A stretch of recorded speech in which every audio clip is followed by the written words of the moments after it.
நிச்சயமா சொல்றேன், அவர் ஒரு இந்து மதம் மீது மிக ஆழ்ந்த நம்பிக்கை கொண்ட ஒரு இந்துத்துவ தலைவர் தான். அதை இன்று அவர்கள் எதிர்க்கலாம். ஆனா அவங்க இருக்கும்போது சொன்னதை இன்னைக்கு எதிர்ப்பவர்கள் யாருமே எதிர்க்க முடியாது. ஏனென்றால் அவர்கள் மிக தெளிவாக இருந்தார்கள். அவர்கள் இன்னைக்கு சொன்னீங்கன்னா எல்லா இடங்களிலும் நீங்க கோயில்கள்ல குடமுழுக்கு நடத்துவதா இருக்கட்டும், கரசேவகர்களுக்கு பாராட்டு தெரிவித்ததா இருக்கட்டும், கரசேவையை காரணம் காட்டி பாரதிய ஜனதா கட்சி ஆட்சி கலைக்கப்பட்ட பொழுது இது தவறு என்று மிக துணிச்சலான குரல் எழுப்பியதாக இருக்கட்டும், ராமர் கோயில் தேவை என்று தனது தொண்டர்களிடம் கையெழுத்து வாங்கி அனுப்பியவர் அவர். அன்று ராமர் கோயில் கட்டியதில் அதற்கு ஆதரவு தெரிவித்த மிகப்பெரிய இந்துத்துவ அழுத்தமான நம்பிக்கையுடைய இந்துத்துவ தலைவர் அவர்.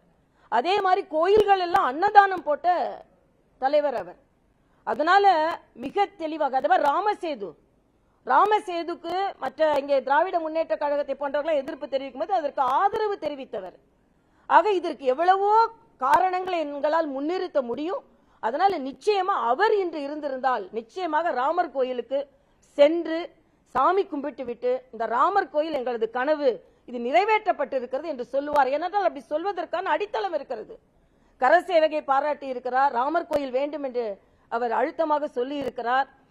கரசேவையில் ஈடுபட்ட தொண்டர்களின் மீது நடவடிக்கை எடுக்கும் பொழுது அதை கடுமையாக எதிர்த்து இருக்கிறார். அதனால எங்களது நிச்சயமான நம்பிக்கை மரியாதைக்குரிய ஜெயலலிதா அவர்கள் இன்று இருந்திருந்தார்கள் என்றால் நிச்சயமாக ராமர் கோயிலுக்கு சென்று அவர் ராமனை கும்பிட்டு விட்டு நமது இந்தியாவின் பல நூறாண்டு கனவு நனவாகி இருக்கிறது என்ற கருத்தை பதிவு செய்திருக்கிறார் என்பது எங்களது அழுத்தமான நம்பிக்கை.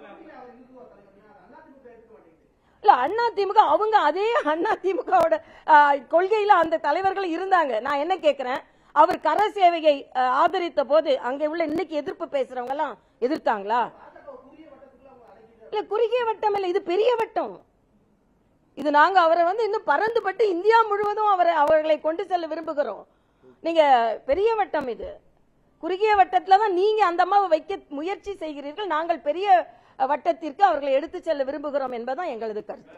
இந்துத்துவான அவங்க ஒரு மத ரீதியாக ஒன்றை மட்டும் அவர்கள் பார்க்கிறார்கள். நாம என்ன நினைக்கிறோம்னா இந்துத்துவா என்பது ஒரு வாழ்க்கை முறை. இந்த இந்திய கலாச்சாரத்தில் பெரும்பான்மையான மக்கள் பின்பற்றும் ஒரு வாழ்க்கை முறை. அந்த அன்னதானம்னா என்ன, அதே மாதிரி நம்மளோட கலாச்சாரத்தை ஓங்கி சொல்வது என்றால் என்ன?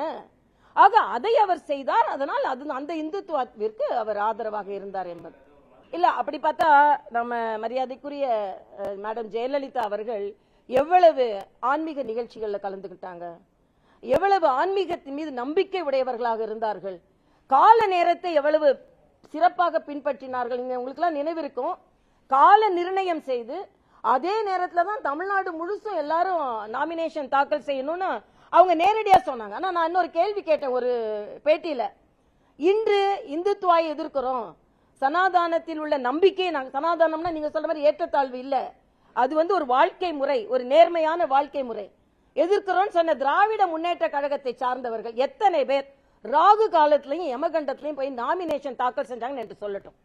நான் தென்சென்னையில எனக்கு நம்பிக்கை இருக்குப்பா, அதனால் நான் ஒரு நேரத்தை குறிச்சு கொடுக்கிறேன். இல்ல தென்சென்னை வேட்பாளர் திராவிட முன்னேற்ற கழக வேட்பாளர் ஏற்கனவே அந்த நேரத்தை தான் குறிச்சு கொடுத்திருக்காங்க. ஏன்னா அது நல்ல நேரமா. ஆக நீங்க இதைத்தான் நாங்க எதிர்க்கிறோம். நான் மறுபடியும் சவால் விடுகிறேன், எல்லாரும் நல்ல நேரம் தான். இப்ப அதுல 2-3 நாள் இருந்தது, நாங்க என்னைக்கு போட்டோமோ அன்னைக்கு தான் போட்டி போட்டு அவங்க எல்லாம் செய்யணும். நாங்க நேரடியா சொல்றோம், நாங்க இந்து மதத்தை பின்பற்றுகிறோம், எங்களுக்கு மத நம்பிக்கை இருக்கிறது, எங்களுக்கு இந்து மதம் இல்ல, எங்களுக்கு ஆன்மீக நம்பிக்கை இருக்கிறது என்பட்ட எங்களுக்கு சிறுபான்மை மக்கள்லாம் எங்ககிட்டயும் வேட்பாளர்களா இருக்கிறாங்க. ஆன்மீக நம்பிக்கை எங்களுக்கு இருக்கிறது, அதனால நாங்க நேரத்தை பின்பற்றோம், நேரடியா சொல்லிட்டோம். ஆனா இவங்க நாங்க எங்களுக்கு எல்லாம் நம்பிக்கையே இல்ல, நாங்கெல்லாம் பகுத்தறிவுனால ஏதோ மத நம்பிக்கைக்கு எதிரானதுன்னு பேசிக் கொண்டிருப்பவர்கள் நல்ல நேரம் பார்த்தாலும் நீங்க செய்றீங்க. ஸ்டாலின் கூட்டத்தை என்னைக்கு ஆரம்பிச்சாரு, நான் உங்களுக்கு பஞ்சாங்கத்தை எடுத்து காண்பிக்கிறேன்.